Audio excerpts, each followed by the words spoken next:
Right. Hey everyone. My name is Garrett, and I have Laura with me here. Both of us we both consulted a lot of sources in trying to understand our type, and in order to kind of consolidate all those results, I constructed a sheet essentially in a program that allows you to figure out essentially how likely it is that you would get the combination of type results you got by chance. Let's say you were an introvert 10 out of 12 times, the sheet would say, well, that's either, they would say how likely it is, essentially. So when you run Laura and my typings through the program and put on a sheet, it comes out to two introverted thinking types. And by introverted thinking, I mean IXTX. So I guess in this conversation we can talk about try and find out kind of like what that means in the context of this typing process, I suppose. And yeah, just see where it goes. How you doing, Laura? I'm doing great. How about you? Pretty well. So I guess we can maybe start with introversion. As far as I can give my understanding of how I see it in myself and see if that lines up with how you see it in yourself, and we can go from there. So, introversion for me, I see it in my own typology, I guess, as spending most of my free time thinking about or trying to understand myself better or critiquing kind of my own thought processes. I guess, how do you see introversion, or do you see it in the same way? Um, I see introversion kind of like it kind of gives me a chance to reflect on my own thoughts and feelings about things. I don't know that I critique my thought process so much. I think I critique my feelings more, kind of like kind of processing those inner feelings.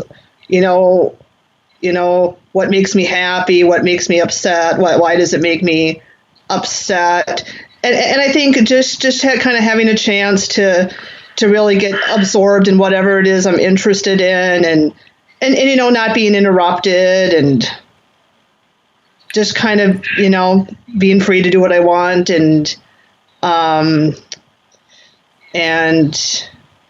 yeah, just kind of having the space to do that and not being interrupted or distracted from the outside. Sure. My first thought with that actually was because the way I was describing the kind of self-critiquing, I've understood that as TI in the past. I know you're familiar with cognitive type or voltology.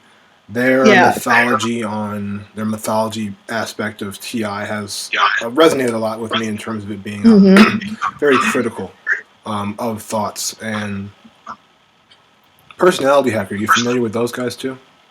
I am.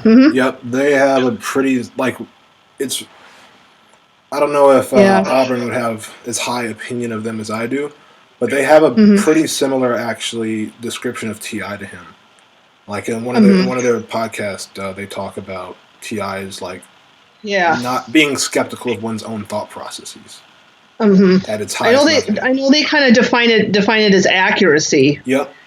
And I haven't been typed by a personality hacker. I took their test, online, and I got INTJ on that test, and I guess I think I could relate both to the TE effectiveness and the TI accuracy in the way they describe it. Mm-hmm. Yeah, my thought with you being critical of your feelings, though, that sounded kind of like a F version of what I do, almost like an FI potentially. Maybe like FI, could be.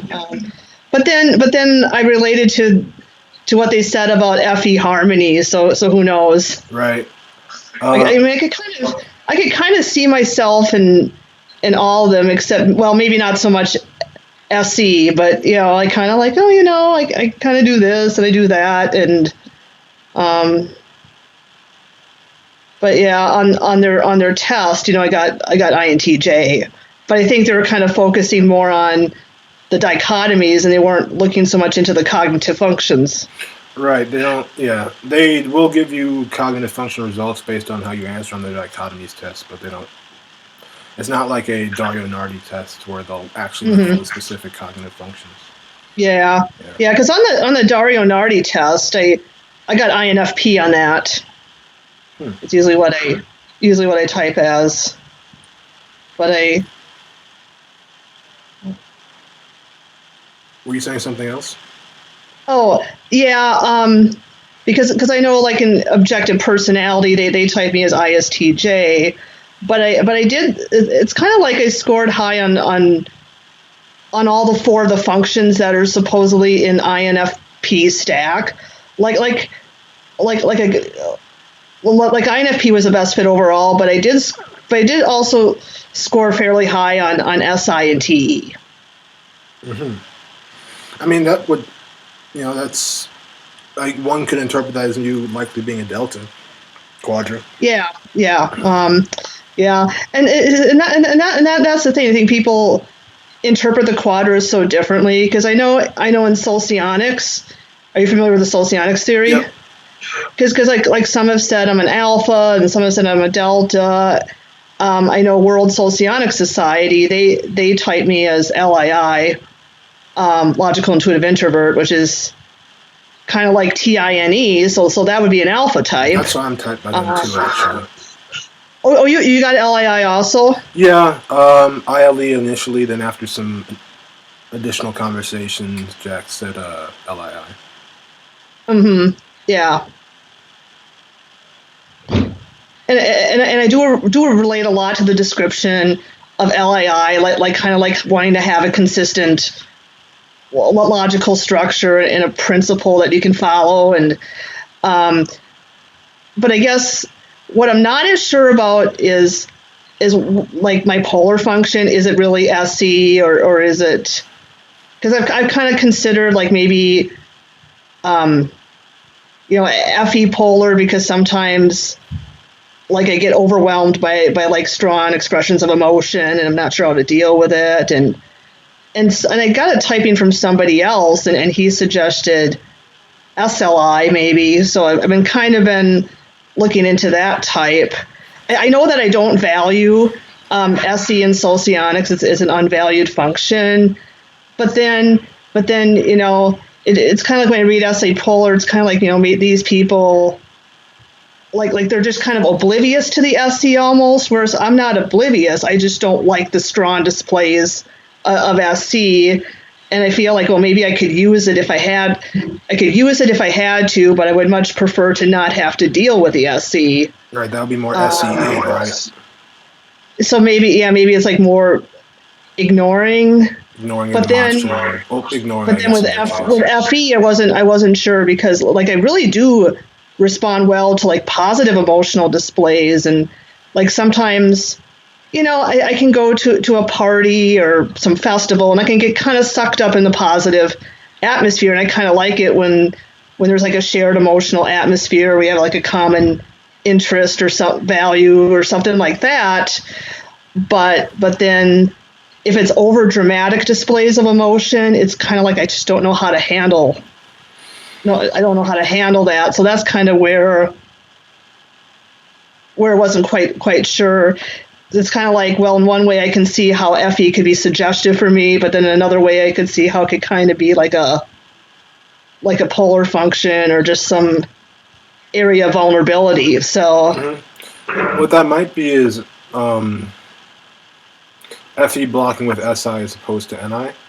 Because I know Jack talks about how FE and I is more dramatic or more, Yeah, it's completely, it's like a completely different animal because it's sort of like I relate very well to like the FE expression in alphas in Socionics, but not in betas. It's like completely different. Yeah.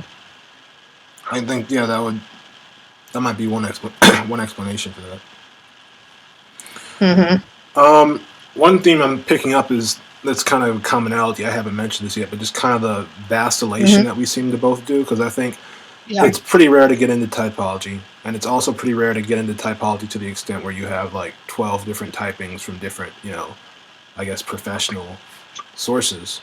So I think that's kind of like a trend that I'm seeing between us in the sense of, well, this one, maybe. This one, maybe. We're just kind of Yeah, constantly taking and stuff I in. don't know. I'm having. I mean, it's kind of fun to just collect different typings from people. I mean, I may not. I may not end up agreeing with the typing that they gave me, but I think that. I may decide later that another type fits better, but I can.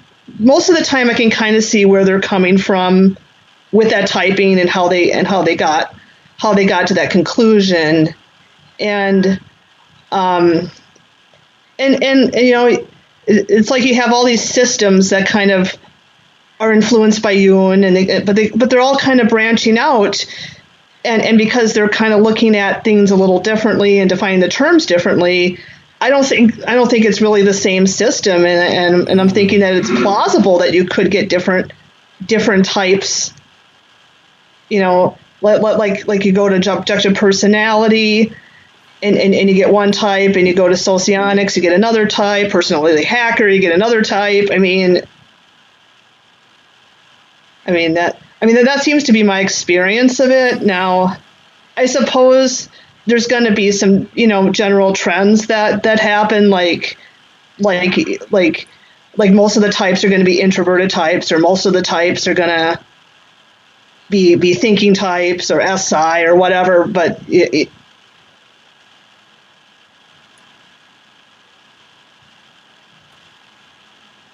What are you saying? yeah, that's kind of what I wanted to say. Okay, sure.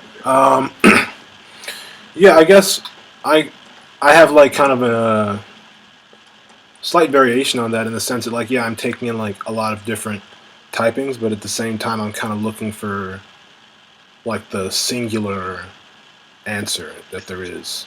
That's kind of Hmm. like why I came up with the code and the Yeah, yeah, spreadsheets.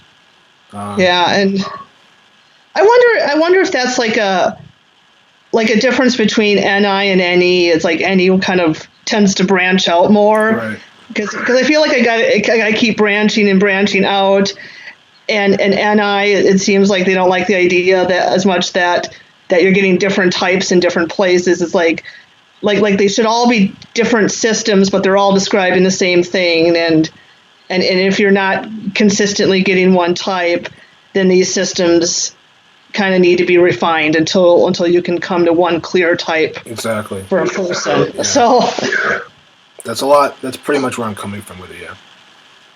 mhm. Um, I mean, there's other stuff to talk about, but I guess we can keep on moving through the letters, and then we can also Yeah, talk sure. about 4D TI in Yeah. Model A because that Mhm. would be something else, or just not Yeah, even that's 4D TI, but like the 4D TI, 3D TE, the whole all mhm. the way Yeah. down. Mhm. We can Yeah. talk about that Mhm. too. Yeah. Yeah. So um, the T letter that we have in common. Um,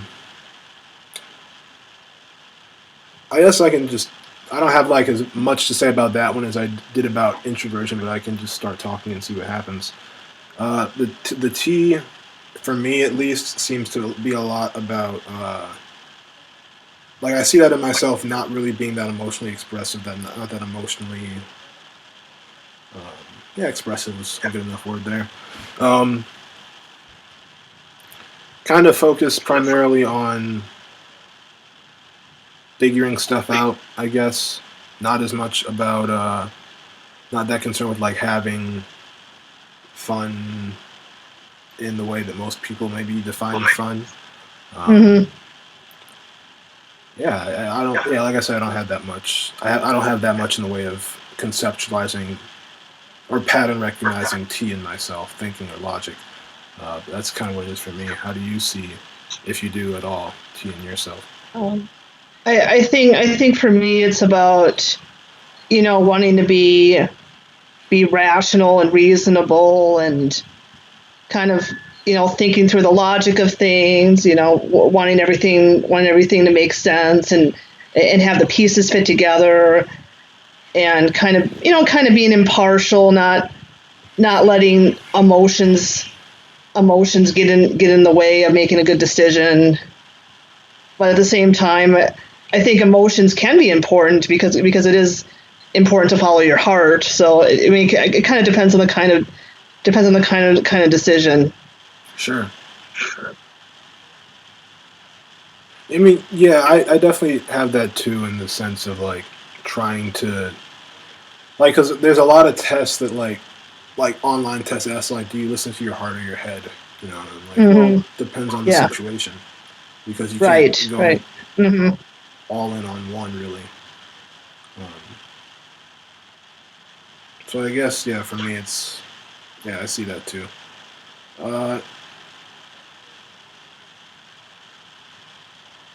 I guess the last Reinin, and this would be a Reinin dichotomy that we have in common, would be the obstinate Reinin dichotomy. Are you familiar with those? I am. Yeah. So, obstinate. I mean, I'm familiar. I've heard of it, but I haven't really studied some of them that closely. I can. So maybe just review over the obstinate one. Sure. Yeah, I'm pulling up the website of the guy who did the original, like, early 2000 study on the Reinin dichotomies, and he has like a semi-updated descriptions of all of them, including E through I. I actually probably should have used those actually to talk about I versus E, and T versus F. But for the time being, I'll just pull up. Yeah, it translates weird. It's calling it stubbornness, but it's obstinate. Yes. Obstinate is a mental attitude in which a person is well aware and can flexibly regulate the resources that he has, or which he can attract. At the same time, the interests and motives of activity are much more inert and more difficult to regulate. The necessary resources are sought to ensure current interests. For me, I can see that a lot, just because, like, my primary interest is in kind of not necessarily typology and just understanding typology as much as it is understanding myself. So I'm not very. I guess this is kind of like, it's similar to energy versus info dominant in OPS to an extent. Because for me, I'm more focused on just getting information specifically about myself, but it's not about, like, at least the way I see it, resources and energy are kind of linked. So I can see that in myself a bit. Did that definition make sense and or resonate with you? It did, yes. Cool. Yeah, because I think for myself, I kind of find that my interests kind of tend to stay more fixed over time. It seems like, and the resources, I'm kind of more generous with the resources, and like, or I'll kind of change my mind more on how the resources should be spent, whereas the interests kind of are more fixed. Yeah, that's a big part of it, I think. Yeah, resources. Yeah, they're kind of like, like they serve the interest, really, for me. Yeah. It's kind of like you need, like, money or time to pursue your interest, I guess. Right. As opposed you don't to have trying to make your interest make money or something like that. Like, so I guess that seems kind of backwards. So you're kind of like making money for its own sake or something. I guess that would be more. That'd be whatever the opposite of obstinate is. Obstinate, and I don't remember, but it's that's what that would be. Yeah. Yeah. Whereas for me, it would be like, well, I wouldn't need to have all these resources if they're not going to serve some interest of mine. Why would I want to gather them if I didn't? Exactly. Yeah. Yep. That's interesting. That the Reinin dichotomy, it's interesting. I'm not really familiar with that dichotomy. I'm familiar with some of them, like static dynamic and like Mary, serious, reasonable, decisive. The ones that they use to define the quadras, Sure. plus a couple others. But I hadn't really thought about like the obstinate one, and I think I saw it somewhere, but then I kind of forgot about it. I mean, yeah, it's pretty obscure unless you're, Yeah. I don't know, doing the type of stuff I'm doing and just kind of trying to see, because my logic behind including all those different random dichotomies is essentially that you can derive like very serious subjective, objective from static dynamic from the original four dichotomies. So Mm-hmm. it's for me, it's kind of like, well, if I'm including those ones, why wouldn't I include the others? So I mean, they because static dynamic as well. Because if you're using like MBTI, then people still talk about like static dynamic is essentially JP, and then PJ is essentially, are you a J lead or a P lead? So they Mm-hmm. still talk Yeah. about it, and the only other ones that they really talk about are the sometimes or very serious and subjectivist subjectivist. But if you're, you know, I guess like I said, this is I guess on your sheet you see like the cognitive functions one tab and the sheet and the dichotomies tab. This and I do use them for both, but it's kind of just testing for dichotomies at this point. So that's kind of how it works. Yeah. All right, that's interesting. Yeah, and I guess that was. There's no real need to go over the other dichotomy because it's just the opposite of what we already talked about. Mm-hmm. So I guess we can move on to 4D TI, at least in Socionics, or because that's the most developed eight function model I think there is out there at this point. Yeah. Beeb's Mm-hmm. model or BB's model is not as well defined. It's not as rigorously defined at all. Yeah. Mm-hmm. So, Well, I mean, like with those last four functions, like the four shadow functions, um, I feel like I don't have as good of a grasp on like what they really are and what they really do.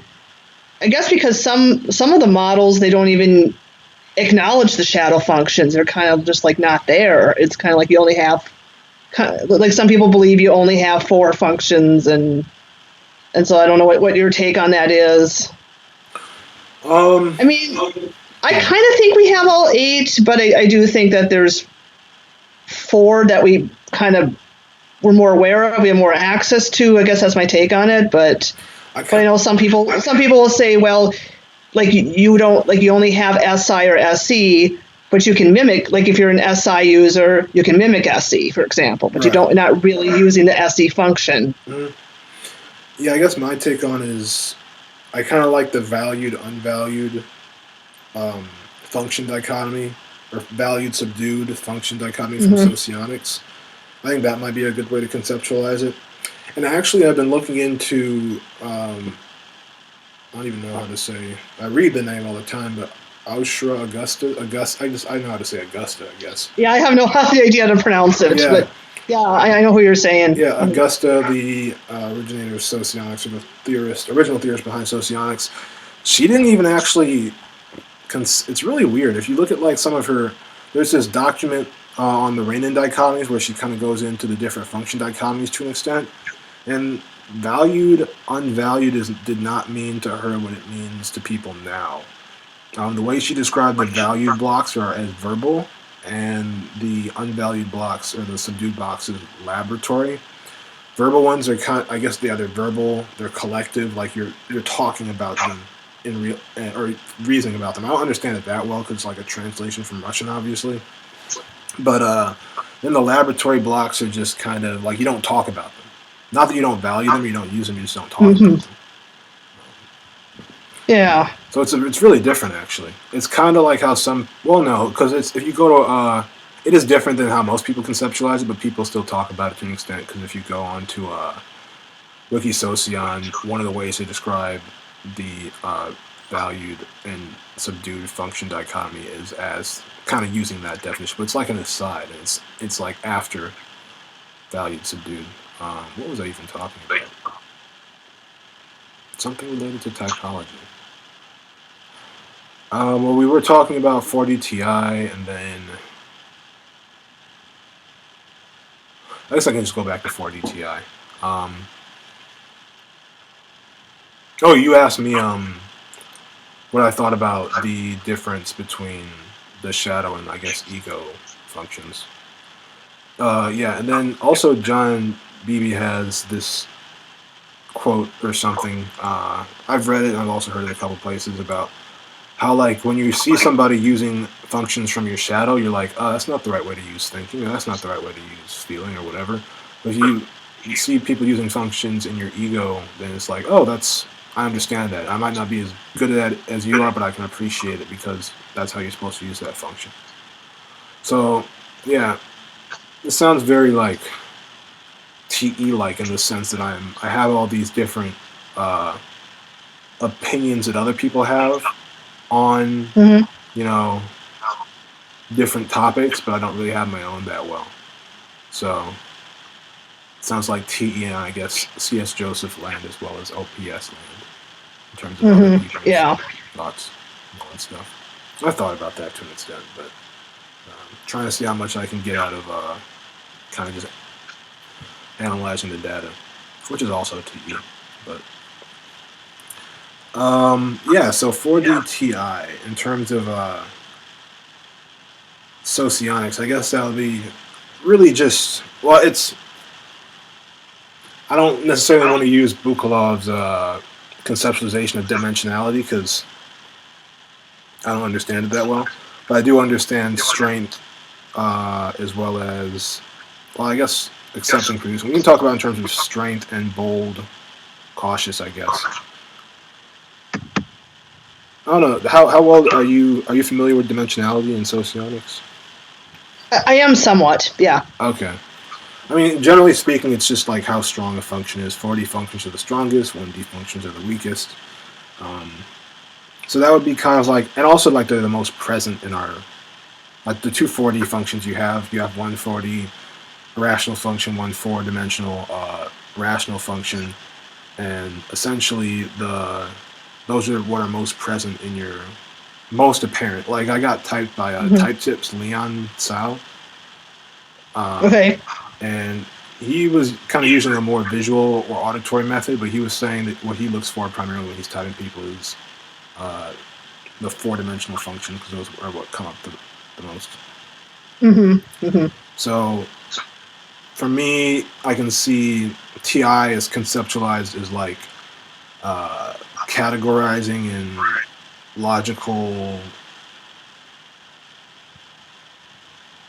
I guess in Socionics, the logical critiquing kind of does come up too with the TI definition. I think I've heard that a couple places. Mm-hmm. So I can see that like very heavily present in my own behavior. I guess either using that definition of TI or any other one in Socionics that you're familiar with. How do you see TI coming up for you? I think for me it's kind of like I enjoy different logical systems, kind of like Socionics is like a system, and then I like seeing how all the parts kind of fit together, interconnected, and then how it kind of relates to other typologies, which is kind of why I related to like the TI plus the NE, like described in the LII, because it kind of does that. It kind of like cross compare different systems and to kind of see how they connect and interrelate with each other, and I think too to just kind of valuing like consistency and just kind of wanting a consistent standard for things, and not wanting to have to reinvent the wheel for every situation. Kind of like, okay, we can use this standard and this will also apply here, and of course real life doesn't always work that way, but yeah, it kind of helps to have that standard, I guess. Yeah, that's interesting because I know like anybody who's more familiar with MBTI would say that's standards and stuff, they associate that with SI more. Yeah. Mm-hmm. But yeah, definitely in Socionics, that's kind of its laws. That's kind of how. Yeah. Mm-hmm. Yeah, because in Socionics, like my SI, it's well, like if I'm an LII, like SI would not be a particularly strong function for me, but it would be something I value. But I feel like my SI is strong because I do focus a lot, like on wanting to be comfortable in my body, and kind of being aware of that, and being able, but yet I don't want to put a lot of energy into doing that. But I am well in touch with what I feel in my body, and I'll know right away if something feels kind of off. Sure. Yeah. What you could be describing is like bold, valued SI. Okay. Bold value at this, because like bold functions Yeah. are more active, or you're more confident about them, right? Yeah. So you can be pretty confident about a function, like even if it's only 2D. Yeah. Yeah, that's how the theory. I think that's how the theory That'd be would interesting. describe that. Yeah. Because Type Tips has an interesting video, I think, describing what is it? Not the whatever's next to the suggestive function, whichever one that is. It's your sixth. suggestion would be like your dual seeking function. So whichever one's next to that. LII would be FE. Yeah, whichever one's next to your suggestive is the one that he has a video on. So yeah. And he describes it as kind of like he described like LIEs and EIEs as having SE as this sixth function. So they're kind of trying to come off as like very edgy and not necessarily aggressive, but potentially like not threatening or dangerous, but just like edgy, I guess is probably a good word. And people are just like, it's not, you're not that edgy, kind of like that. So yeah, that's how he describes it. Yeah, I'll have to check out that video if you can. Yeah, I can find it and kind of link to it. That'd be great. Yeah, sure. I think I'll remember that, and if not, just message me. Yeah, I'll try to do that after we end this. But yeah, so I don't forget. Yeah, I guess 3D TE and 2D FI would maybe be less apparent potentially than 1D FE to describe. But according to Model A, we would have all of those dimensionalities in common. I'm kind of Well, assuming that my type of LII is correct, because I know that people have guessed differently. Well, I know that like Jack kind of strongly thinks I'm LII, and I think do you know Ibrahim? Yep. I think Ibrahim from that group, he also typed me as LII, but then I got typed by Ethan as SLI. I got typed by somebody once as ESI, which I thought was kind of surprising. But I think they were typing me that because they said because what they saw was like, well, she's got a strong ethical sense of, this is right, this is wrong, and they saw me as being forceful about expressing that. So I think they might have equated that to SE. And Victor Galenko, I mean, you're going to laugh when I tell you what he typed me as. Well, I already know because of your sheets. The ENFJ, ENFJ. EIE, yeah. I was, and then I had some Russian. Then I had some Russian guy type me as LIE. Right. And it's like I just don't see how I could be like polar SI. I mean. Yeah, it's a fair point. I mean, LIE isn't quite as far off as EIE, but I mean, still, it's. I'm just not this entrepreneur business person type, I mean. Right. Yeah.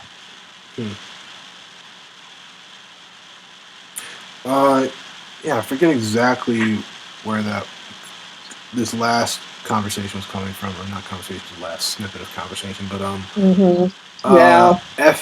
FE one-dimensional, I guess. Oh, also, you were saying that, like, I guess I've taken into account the fact that you might not be LII, and that you might be LII or SLI.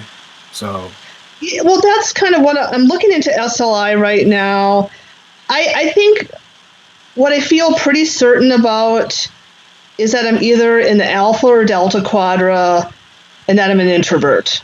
Okay. So that's 4 types, because there's also SEI and EII, and I've never been officially typed as either of those, but I've had various people in the group suggest those types for me. So, and there are parts of those descriptions that I can relate to. Right, and you have been typed as both of those in MBTI, but not in Socionics.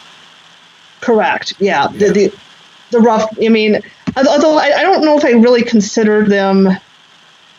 Yeah, it's kind of like controversial. Are they even equivalent to each other? Because they kind of do define the functions differently enough. It's like It's kind of like SI and MBTI is not really like Socionics SI, Right. and I see the difference with SE too. It's kind of like an MBTI. SE is kind of like, just kind of taking the environment as it is, kind of fully immersing yourself in the present moment.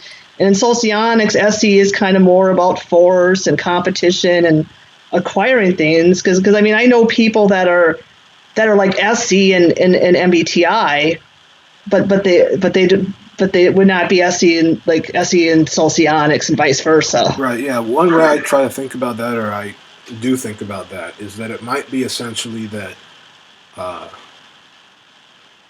like, if you do consider the Rainin dichotomies, then it could be that people have, like, taken different Rainin dichotomies and slapped the same labels onto them. Yeah, yeah. Because, like, C.S. Joseph uses Linda Barron stuff, and those are essentially Rainin dichotomies. They're not mathematically correct Rainin dichotomies in some cases, but they are Rainin dichotomies. So, like the interaction styles and the temperaments, like those things. Because like in the sense you have like, it's always like, if you're this one and this one, you're this one. And if you're this one and this one, you're this one. And if you're this one and this one, you're this one. It's like the math. That math, it works out mathematically that way, but in terms of actually splitting up the types symmetrically according to the letters, it doesn't work. And I think according to like this new video that I just watched from him, he might be coming up with a new type grid that might account for that, which was kind of cool. Yeah. That was always an issue. So can you explain like this new type grid, kind of like, I don't know, I kind of wasn't fully following what you were saying. So like you could be this and this dichotomy, and you had to be this. Sure. So take like our potential types, for instance, is IT types. Okay. So because we're introverted in thinking, we have to be obstinate. And also because we're obstinate in thinking, we have to be introverted. Additionally, let's say we were EF types. We would also have to be obstinate because we're E and F. And the way that works, I guess for people who aren't familiar with Rainin dichotomies, is that you assign either a 1 or a -1 to a dichotomy, or a set of, or 2 dichotomies, and you multiply them together to get a third one. And if you get 2 1s together, or 2 -1s together, it's still 1. So. Oh, I think I might see what you're getting at. Because, like, for example, like with, I know with quadras in Socionics that there's 3 dichotomies that are used to define a quadra. That's a small. So like alpha quadra would be like judicious, merry, and democratic. Yep. But you couldn't have somebody who is judicious, merry, and aristocratic. There's no quadra that would fit that. So if somebody identified as those 3 dichotomies, at least one of them would have to be incorrect. Yep. Actually, if they did, at least one. Either one or all of them, I think. Yes. Yeah, because. Yeah, so I guess that's all I was. I was kind of an aside, just the Rainin dichotomies thing, but. But yeah. Oh yeah, because the temperaments. Well, the curiosity temperaments would work the same way, because, like, if you're like a SJ temperament, for example, you're concrete, you're systematic, and affiliative. Exactly, and there's 3 sets of 2, and if you just multiply them out, you'd say, well, there's 8 possibilities, but that's not the case. There's only 4. Right. So it's the same. Yeah, it's the same mechanism, and I saw that and I was just like that. They came up with the same thing independently potentially, so that might be something significant. Hmm. And it's not perfect, Yeah. like I said, because they don't split up. Like you can't. There's no Reinin dichotomy, for example, that corresponds exactly to systematic because systematic doesn't split the types up symmetrically, but the Reinin dichotomies each of them do. Hmm. So yeah. Yeah, but I know with C.S. Joseph, like he talks about like the different sides of the mind. Hmm.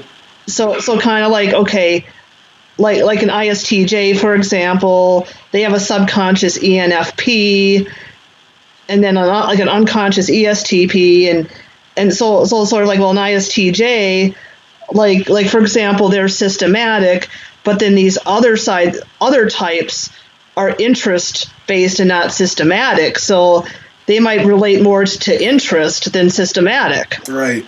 Well, one of the issues I had with that is that Because yeah, because I never got officially typed by CS Joseph, but they thought it was, they thought I had a couple people from a group that I submitted a video to, and they typed me as IST.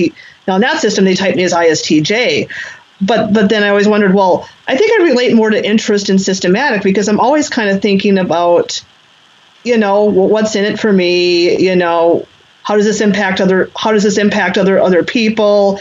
It's not really the best or most efficient way to do it if somebody's going to lose, I mean, and that's kind of always my mindset. So is that just because, like there's two sides of the mind that are interest based, even though ISTJ is a systematic type, or did they mistype me in that system, or is that dichotomy just yeah, that's sort kind of of useless, or they're not looking at it the right way? it might be that ISTJs are interest. I don't remember, but you can like assign. There's four different Hmm. Reinin dichotomies that are kind of close that you could substitute in for interest, systematic. I think.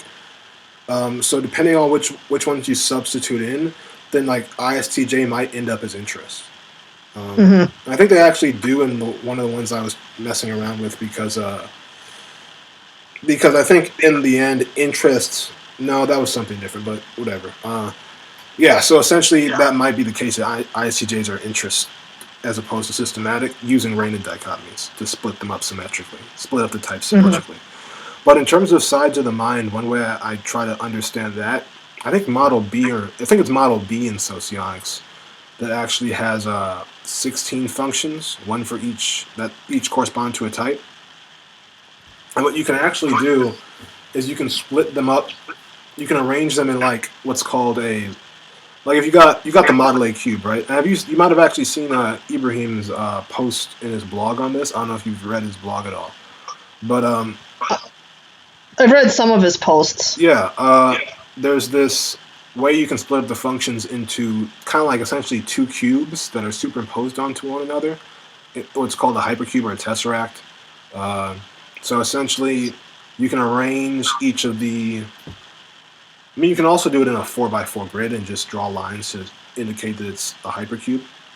But essentially, you can get four sides of the mind out of like arranging the 16 types or 16 functions in a given orientation, I suppose. So that's kind of how I think about C.S. Joseph stuff, is that might be what he's onto. And let me know if this is clear now. I can try to Hmm. maybe explain more as well. But it's kind of not, it might be kind of obscure. So, Yeah. was that clear or? Yeah, it was pretty clear. Okay, good. Yeah. Good. Okay.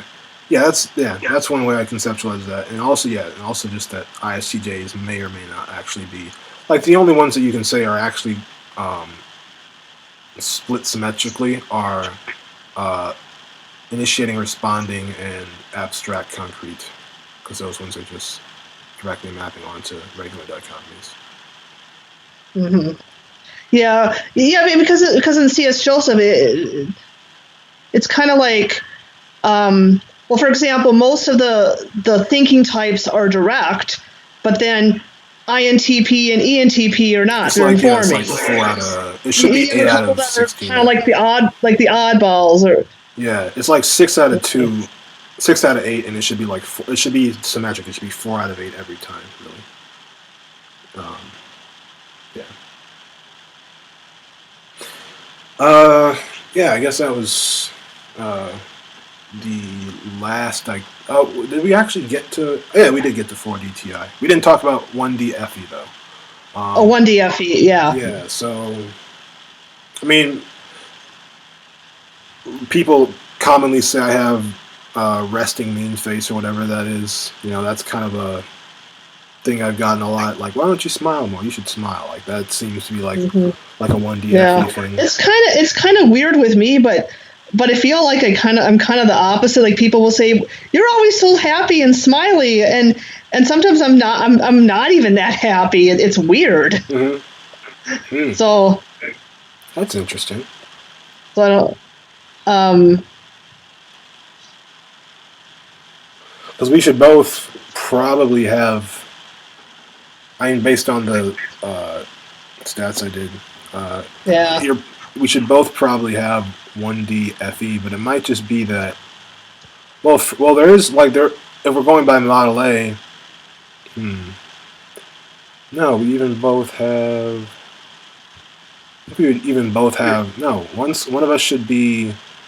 One of us should have contact FE, which I think would be you, and I think I should have. Yeah, and I would have inert FE. And contact is. It's like it turns on more easily. And inerts are slower to turn on. So that might be a bit of it too. Because they're not in the same position. That could be. But, so what type do you identify with it in Socionics? I mean, based on the stats. I mean, you said you got typed as. Was it ILE you got typed as, or? ILE and then LII. The two types I would consider based on my not aggregate results. It's just what's just what would be statistically significant based on the code I did would be ILI or LII. I was actually, and I've been typed as both of those in Socionics as well. Interesting. Yeah. Yeah. Well, I mean, I do think like quasi-identicals, they can look a lot alike because they have the same strong functions and the same weak functions, but then their quadra values are the opposite. Yeah. Yeah. Yeah, and a thought I just had is that we're probably both not, like, if you're, I would assume, like, just based on your description of yourself with, how we understand FE, if you have contact FE, I probably don't have contact FE. I'd probably more have inert FE. So, just based on that seems... Yeah, that seems more appropriate. Yeah. I haven't really thought a whole lot about the inert contact dichotomy. Yeah. So not a very common one. So the inert ones are they're on the left. 1, 4, 6, 7. Yep. I think. Yep. Yeah, the left column. So like assuming that I'm LII, that would be introverted thinking. Introverted thinking would be inert. Extroverted sensing would be inert. Introverted sensing would be inert, and extroverted thinking would be inert. Yep. So then the end. Okay, so like all the ST functions are inert, and all the NF functions are contact. Yeah. Okay. Yeah. I could kind of see that. I could kind of see that for myself, kind of like my NF is kind of easily turned on, or would it be like more easily affected, like by the outside stimuli or environment? More easily activated, I guess. I think that's easily kind of the gist of activated it that I get, because it's a bit different. I mean, there's not that many people writing about it, but Jack has a blog post about it.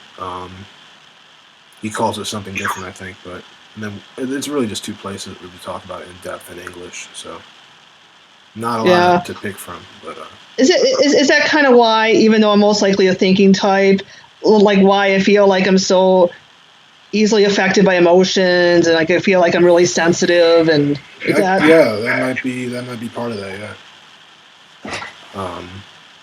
Because if you were an Or is that just SLI, high? Or is that just high neuroticism? The big well, you can five. bring in the big five there, but that I mean, yeah. And then if we Well, take in 16 personalities, you could be like either type in high or low neuroticism. yeah. Um, but yeah. Well, I mean, it depends because there's emotional reactivity, which is essentially like the way that neuroticism is conceptualized in the big five is essentially like sensitivity to negative emotions, whereas Hmm. extroversion is more sensitive to positive emotions. Okay. Yeah. Yeah, and I think I'm more sensitive to negative emotions, or I'm always trying to minimize the negative rather than. I think that's more of a priority. Let's minimize the negative rather than enhance the positive. I do both, but I mean, Is that with emotions or is that with other stuff too? well, I think with emotions and maybe like with sense with like sensory comfort, like minimize the discomfort rather than trying to maximize the comfort, because it's kind of like I don't need the most comfortable chair in the world. I just don't want to be uncomfortable. That's kind of my focus on it there. That's kind of how it manifests primarily, as opposed to more sensory stuff than emotional stuff. And they're kind of linked, obviously, Um, but I don't know. I guess it's kind of both. I mean, I have to think about it more, but I know like eh, I just know that like with like the negative emotions. I mean, it could be my own emotions, or it could be somebody else's negative emotional vibe or something. But I don't know. It's like it'll stand out to me more, and I don't know, I'll be more affected by it, I guess. yeah, because that made me But think of I'll have to think about that more. I mean, because sure, because what that made me think of is LIIs have negative SI and positive FE. mm-hmm. Negativist or negative, yeah, Okay, in some versions of Model A, I guess. all right. So in terms of Yeah. minimizing, Well, I've read different things about the signs, like depending on the that's also source. true. Yeah, So I'm never sure, is my FE supposed to be positive or negative, and if it's one way, why do I relate more to the other sign? sure, sure. Yeah, I think this might be a good transition point to talking about some more, not directly related to typology questions, but just kind of like, Mm-hmm. I mean, obviously, I would like to be able to interpret these things from a typological perspective, but I guess to cut to it, like skepticism, like I'm pretty, like I was mentioning at the beginning of this chat. Like TI is commonly associated with skepticism. I was wondering if, like, how if you see yourself as a skeptical person, because you seem to be like a pretty critical thinker in terms of like coming up with like, well, yes, this, but also this. Like, we need to consider this stuff too, just based on how you've been Mm-hmm. responding to some of the things I've said. Okay. Do you mean like how skeptical of a person I consider myself to be, or where does my skepticism show? I guess. Like, I guess what are you trying to ask? sure, sure, kind of like a like skepticism might be a good word for it. Just like not, it's not. I didn't really have that specific of a question related to skepticism, but I was just more just like, and I guess I can clarify what I mean by skepticism. Mm-hmm. Um, I don't know if I can clarify abstractly. I can definitely give examples though. Like, Mm-hmm. I'll ask myself, like, if I'm thinking about stuff, I'll be like, "How do you know that?" And Mm-hmm. you know, Yeah. that type of stuff, as well as what do you mean by that? Uh, Yeah. Mm-hmm. Yeah. And I kind of do that all the time. So in that way, it's kind of like I'm always trying to trying to clarify, or like what evidence do you have for that, Yeah, or yeah. but then, so it's like, yes, I can be quite skeptical, like somebody says, like something that I believe strongly in to be true, and then somebody says the total opposite. Yeah, I'm going to be questioning them at first. Like, okay, you say the Earth is flat. Well, you better show some pretty damn good proof Right. that the Earth is flat. Why should I believe you when it's been widely accepted that the Earth is round? But like I said, if somebody really did bring good evidence and information, my mind could potentially change. So in one sense, yes, I am pretty skeptical, but then in another sense, I can be pretty open-minded, and if there's a good explanation, I can kind of see how another point of view could be true, and sometimes I can kind of see like a truth in all these different viewpoints are kind of true in a way.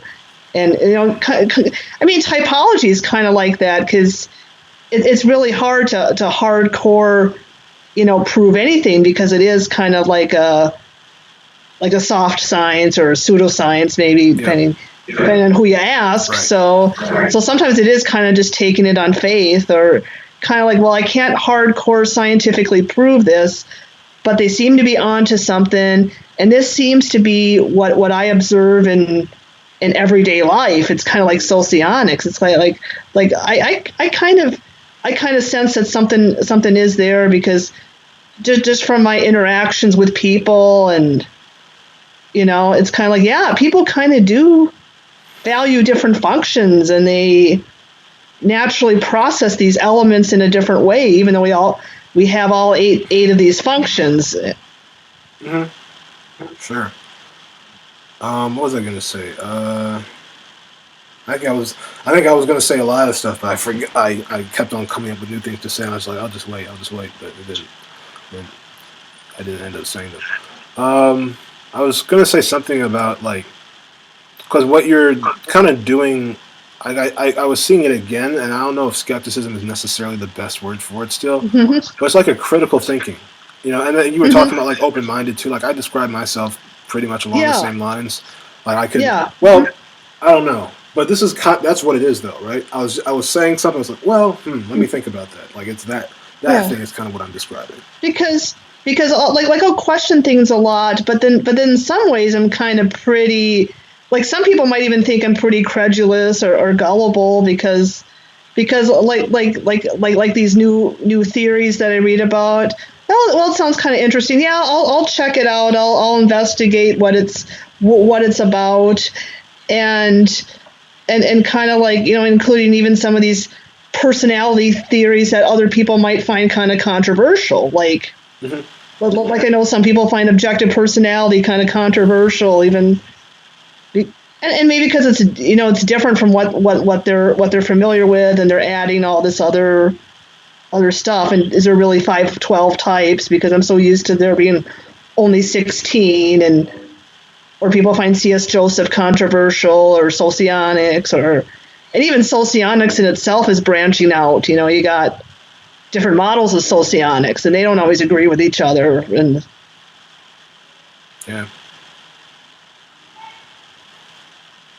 And I may find later, I'm not, maybe this model needs refining, or it doesn't really seem to be working well, but I'm not going to dismiss it immediately. I'm going to kind of check it out first, and then kind of decide. And some people, they're kind of more quick to dismiss it. It's kind of like nope, this is the one model, this is the one way to do it. And yeah, in terms of, like, the scientific stuff, that's kind of what I'm trying to accomplish with the code.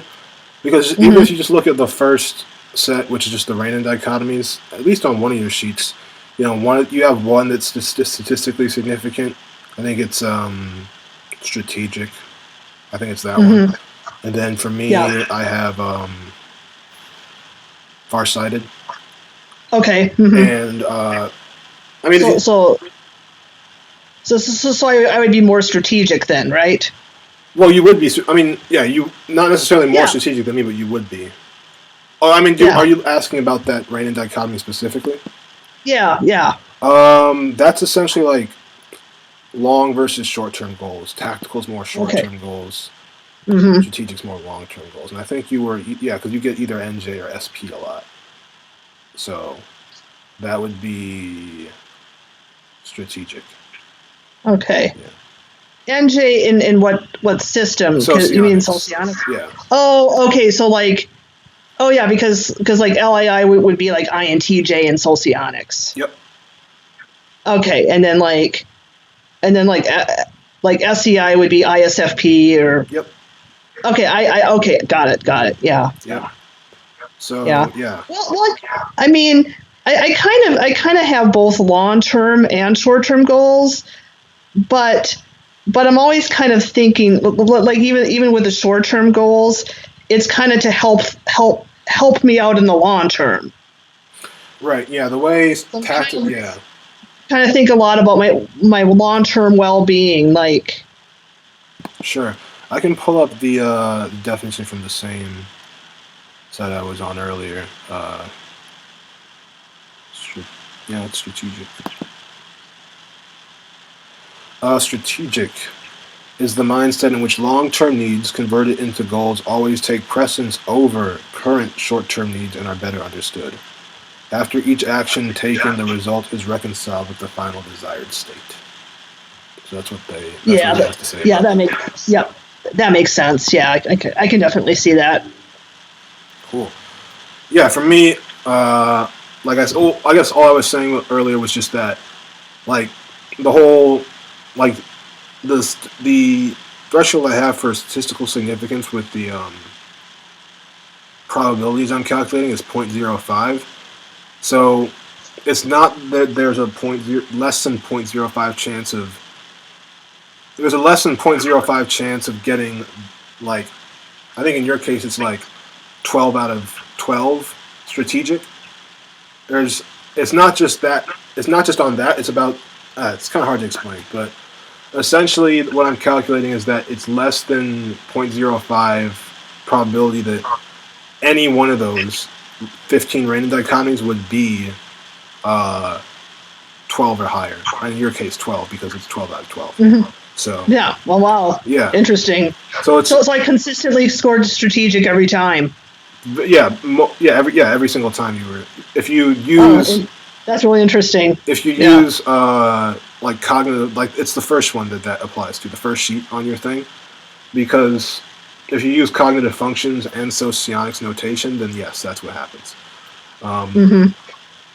And you have the same like there's also a statistically significant random dichotomy in mine, which it's just farsighted, but it's I think mine is like 12 out of 13. Which is still statistically significant, I think. That's not me saying like I think it is. It's just I did the math and the coding, and I think it was less than 0.05. I just can't remember for sure. But yeah, the fact that you get statistically significant stuff both times, like if it was completely random, you should be getting statistically significant results like 1 out of 20 times. But it doesn't look like, because it's 0.05, but it doesn't look like that's the case, at least based on the 2 samples I have. But still, that's something. So yeah, that's kind of what the code's about and the sheets are about, is trying to see if there's some statistically significant patterns in the data that people are getting. And I was trying to do the same things with like celebrities that have been typed, but I think those ones are much lower accuracy because people don't get to interview the celebrities they're typing. True. So they don't get to. And I think with the celebrities too is like they are kind of putting on oftentimes they are putting on a persona because they are in front of people, so they are kind of expected to come off a certain way, and you may not always see them, kind of just out in the wild in their own personal lives. And they're not, yeah, and they're not asking to be typed, so they can't really give the same quality of information or relevant information. So. Yeah, that's the thing with that. Oh. But yeah, the whole I was calling it skepticism before, but it's like you seem to be like a very critical thinker. I guess that might be a good way to put it. Yeah. I'm just along the same lines. And the only thing I would modify for my own version of what you said about like being open minded about like beliefs is that my beliefs are like non-existent if present at all, because it's like I don't really have strong, and I don't mean like personal or um, I guess value like beliefs. I don't have those either, but I mean like in terms of like things that I hold strongly to. I don't really have a lot of those at all, if any. Um, but it's for the same reason. It's just that I'm so critical of thought in general or ideas in general. Mm-hmm. So like not having many like strong beliefs. Like, is that kind of more like personal values, like FI kinds of values? It's like it's across the board. It's like anything. Or just across the board? Yeah, I don't think it's not like I like if it might be more like inert contact situation as well, because it's like if stuff comes up, I'll be like, hey, that doesn't make any sense. But if I'm just kind of sitting on my own, I'm like, well, I'm not really like. Yeah, it would be kind of like if you watch Jack's more recent video on the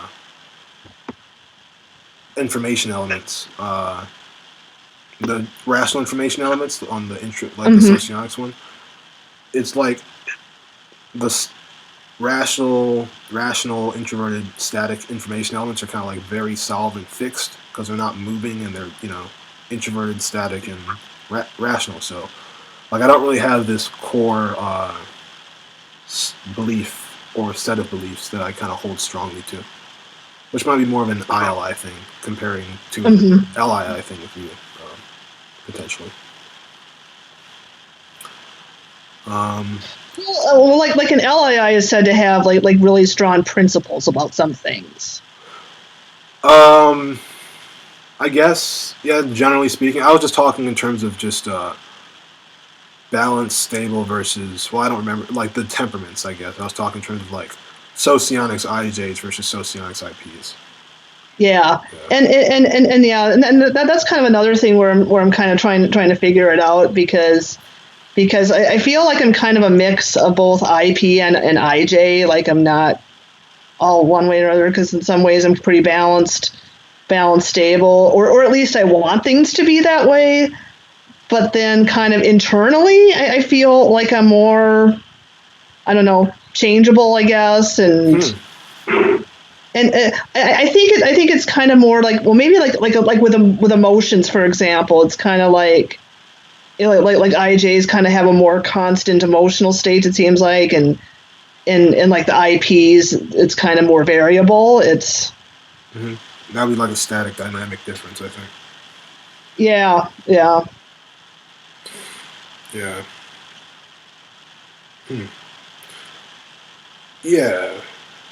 Yeah, I was just bringing that up, that it seems like it's a commonality between us in terms of the. And I kind of wondered if like maybe I'm like it could be like an IJ with an IP subtype, or like an IP with an IJ subtype. I think that might be what's going on. Well, also, all your those are all your bold functions if you're an introvert.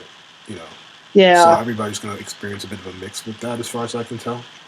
Yeah, because if you're like all introverts will have all introverted bold functions, and then all extroverts will have all extroverted bold functions. Yeah, so that might be part of that too. Yeah. This is probably the last thing I wanted to bring up. Is kind of like, it's a kind of a meta question in terms of like why typology? Why are you interested in like understanding yourself, or if that is your interest in typology, like why is it that it's your interest if you know? For me, it's just kind of like, this is just kind of the track that my mind goes down. It's the two major tracks are kind of like the the skeptical track, and then the introspective track, I guess you could say. And the introspective one is like, well, why do I do this? Why do I think like this? Why do I have these types of thoughts? Why do I act like this? So I was wondering if you have like a similar introspective bent. I do definitely have that introspective bent there that you described. And I think for me, it's kind of also like how do I fit into the whole the whole world, kind of like how does what I do or act compare with the people around me? How does it all interrelate? And then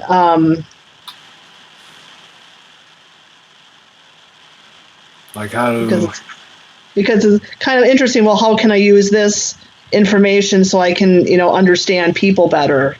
Yeah. That are different. Sure. Mine isn't necessarily that comparative, I don't think. My version of that, it's more just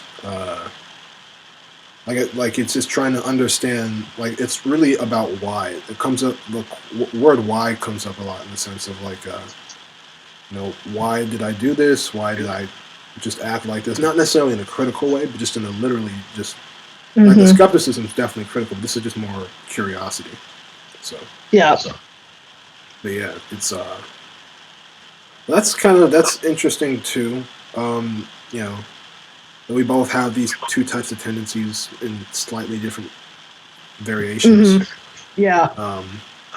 Have you tried to understand kind of your skepticism in a typological sense as well as your introspection or critical thinkingness? I don't know. I still don't know a good word for it, I guess. In typology, you mean? Yeah, like how would you, if you can't explain that, typologically? Yeah. Well, like, I guess, like with objective personality, for example, like one thing that really appeals to me about the objective personality is like they're trying to take like a more scientific, empirical approach to it, and they're doing cross checks, and they're kind of doing the double blind study where they have two people typing, separately, not communicating with each other, and then coming together and see if they get the same thing, and if they don't, back to the drawing board, gather more information, and keep doing that until they can kind of agree like 90% or more of their time. So because I find that these other typology systems aren't being that rigorous about it. But even within an objective personality, I think there's still some skepticism because it's like, well, the two people that are, because right now it's like Dave and Shannon are doing this. It would be better if they could have more people that are kind of all being able to converge on the same type rather than just 2 people, 4 people, or more than 4 people, or and then I think Dave and Shannon also they know each other so well that they kind of gotten to the point where they kind of know how the other one thinks, so that could bias it a little bit. And then the fact that they kind of have the similar cognitive functions, like it might be better if it was an INTJ and maybe like an ISFJ, for example, where there's no overlap of functions, and if those 2 people could get to the same conclusion, because I think all types kind of have their own bias of thinking. So I think it's just thinking about ways to improve how the methodology is being used, or like with C.S. Joseph, for example, like when he types. Like I've seen some of his videos where he types celebrities, but sometimes I'm skeptical of the types he's getting because he's doing it so fast, and he's doing it on such little information. Like he's watching a couple minutes of an interview and he claims that he knows all about the certain type. Okay, they made an affiliative statement, and it's like they're not. It's like this, I don't think he's doing enough checking. If he needs to spend more time watching more interviews and more context, and then realize that they're a celebrity, they're gonna maybe come off a certain way because that's how they're expected to act or say. So yeah, my thoughts on objective personality are that they've definitely, and this is kind of the case I think with a lot of people, that kind of are able to replicate their results independently. So that's like cognitive, casual cognition, or as well as OPS, but also cognitive typology. They can like get the same results, but that's kind of like just having the same vocabulary, right? Because like everybody has most languages I think have a pretty good color vocabulary, like the different colors that you can see in the world. But that doesn't mean that like red is quantitatively or discretely different from orange, just because you have different words for it, because it's on a spectrum. You know, and then just because everybody will say something's red doesn't necessarily mean that, okay, maybe it has a red quality, but that red quality isn't necessarily like rigorously defined. Like nobody's using like wavelengths, because there isn't like a set wavelength that differentiates like red from orange or something. I guess that's my thought on that. I guess the question I was asking earlier was more actually about like how do you interpret your own skepticism? Like for me, I'll give an example. I guess that might help. Like for me, I mentioned that like skepticism is related to, as far as I can tell, TI or yeah. So how do you see your skepticism as more TI related, more something else related, or what do you think is, I guess, the function or functions or dichotomies behind your critical thinking or skepticism, as we've discussed? Yeah, I don't think I've thought about it in with that in depth that you have. I think it could be, I think it could be TI related, because you're seeing how things are not consistently lining up. But I think it could be TE, because I am kind of using what other people are saying and bringing that in. Well, I think this, but these people all think that, and these sources say this, so maybe there's got to be some reality check. It could be sensing, because it's, if you're bringing in, like factual evidence. So, I don't know. It could be multiple functions. I can't see it. Sure. Just one thing. Yeah. Something interesting you said. I think that's a bit of a difference between like our different skepticisms again, or critical thinking styles, because you say the way you described it seems like you're basing it more on like what other people say, or like sensory information apparently. Well, like facts. I don't think mine is based in facts. It kind of gets me away from the facts, in a sense, because I can say like sometimes it'll get really intense and I'll be thinking like very basic stuff and I'll be like, well, how do you know that's a phone? Like what is a phone? It'll get like that. It'll start questioning like very basic,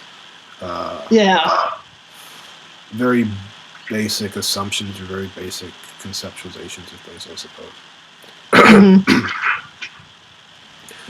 So that's a bit of a difference. I guess. Yeah. Have you thought of? And I guess with a phone, it'd be like, well, then we have to agree, like what is a phone supposed to do, and what, I mean, I don't know, what parts does a phone have? I mean, I've tried to kind of like come up with various answers to those things. It's pretty hard, as far as I've found it. Like is a walkie-talkie considered a phone? I mean, exactly, yeah, that type of stuff. If you put something, if you like speak like into like a speaker, and then somebody from a distance hears you, is that a phone? Yeah. I mean, because it's kind of being able to communicate from a distance, but then would email be a phone because you're communicating? Yeah. So maybe you have to have the voice component. So yeah, it's hard to quantify. It's very hard to quantify, even though it's not a physical object. Yeah. I mean, the closest you can get in terms of like defining stuff quantitatively is like anything with a genetic code. I think that's as close as you can get, because like it's written in there what stuff is. But if like you're talking about like household objects that people make, and I think it's interesting. Yeah. Like when Dave and Shannon are talking about like they're bringing genetics like into these different types. Like they notice that these types will kind of do, like they'll have like these similar health issues, or personality disorders, but I don't know if they're actually looking into DNA or not. But I don't think they are yet. I think that's probably it would be interesting, Yeah. like if they do like people, Oh, But I think you were talking about people submitting their 23andMe results. yeah, I saw to that too. I saw that too. Yeah. I saw that post. It was in the World Sociological Those- Society Facebook group, I think. I haven't done that, Yeah. but if I had, And I then definitely would. Nardi, I mean, have you heard of him? He's doing brain scan or EEGs Yeah, on Garrett and people. Laura, yeah. I noticed some patterns. That's pretty cool. Mhm. It's interesting stuff. I guess if you haven't thought about the skepticism, you probably haven't thought about kind of trying to explain the. Oh, I got 2 screens there. That's weird. I've got 3 screens actually. That's a lot. But I'm fine. So, have you thought about explaining the introspection? Have you thought about that? Trying to explain that typologically, like trying to explain like why it is that you're like, because I thought about like, well, I'm introspective. I'm trying to understand myself, but like, what's the cause of that in terms of functions or dichotomy or something like that? Have you thought about that at all? Yeah. I mean, sort of like just in my everyday life when I'm doing activities, sometimes I'll try to label functions on it. Okay. I'll do that a lot too. Yeah. Yeah. Like, okay, I think this thing I'm doing, I would assign to FI, that I'd assign to SC, TE for that. I mean, I kind of do that too. Interesting. Yeah, I'll do that every now and then. I think that's kind of how I try to, because the understanding of the functions I want is to be able to see not just like a type of person, but like to see people using and myself using a given function at a certain time. So that's ideally what I would be able to do at some point. I guess this can be the last question, official last question. Why are what's your motivation behind taking all these tests, like investigating typology? Is it to kind of better understand typology? Is it like, I guess, kind of what's your motivation behind this investigation? Well, I think it's to better understand myself, and I do like taking tests. I do like getting typings from different people. I think part of it is a curiosity and just seeing the different perspectives and approaches that people are taking, and trying to compare them all. I kind of find that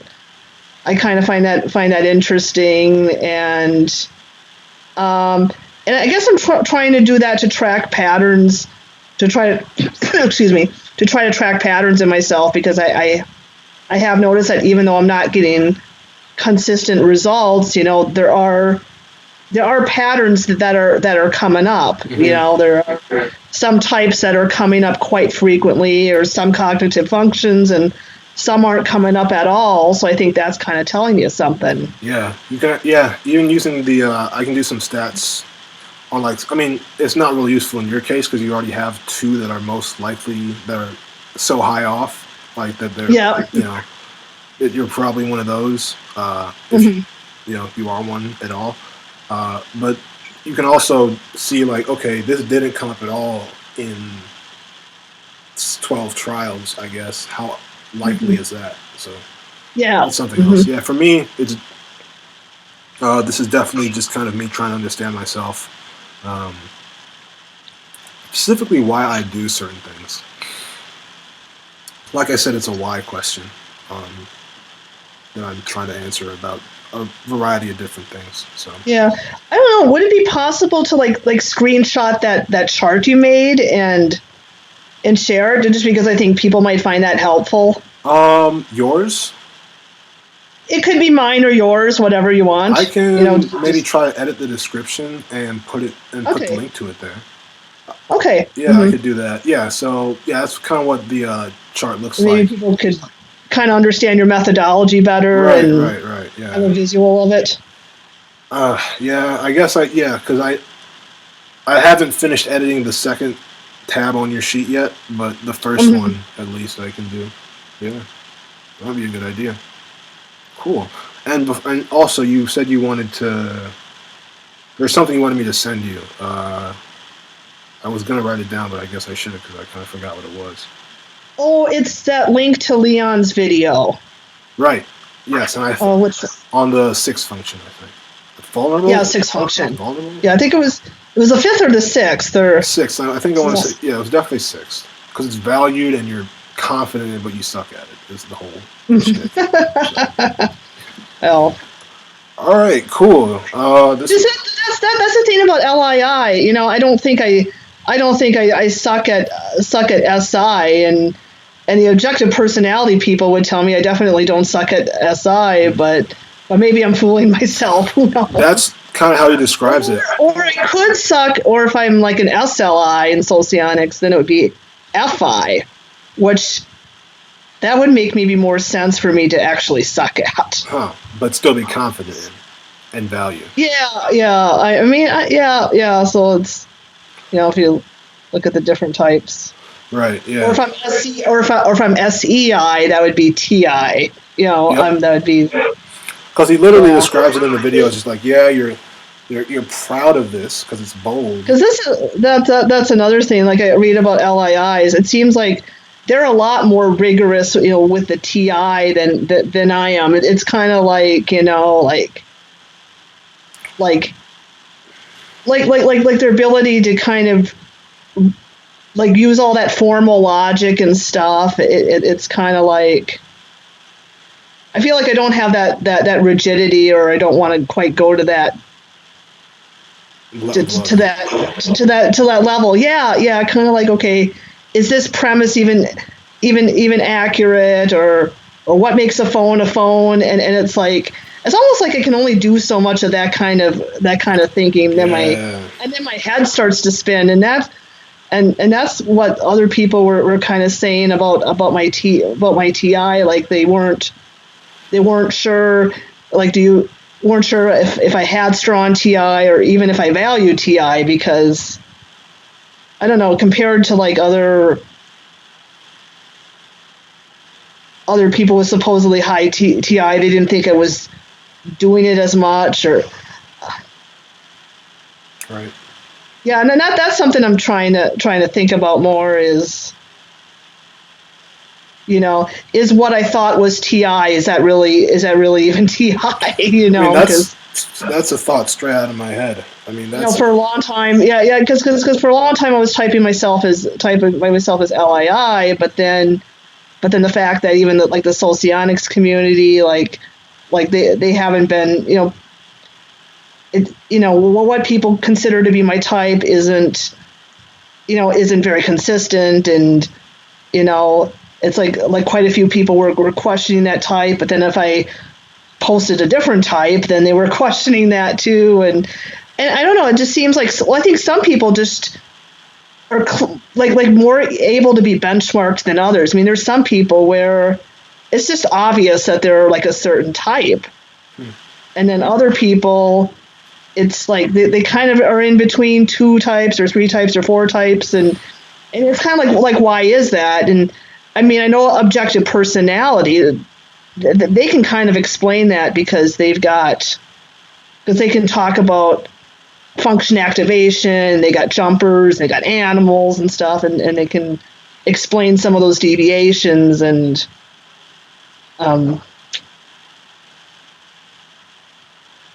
yeah, they have higher, not fidelity, but like higher granularity. It's more fine grained in terms of like the different variations and stuff you can be. Granularity, and so I guess that's you gotta head out pretty soon, I think. So I guess I can to get to work pretty soon. So yeah, it's been really nice talking to you. Yeah, likewise. Yeah.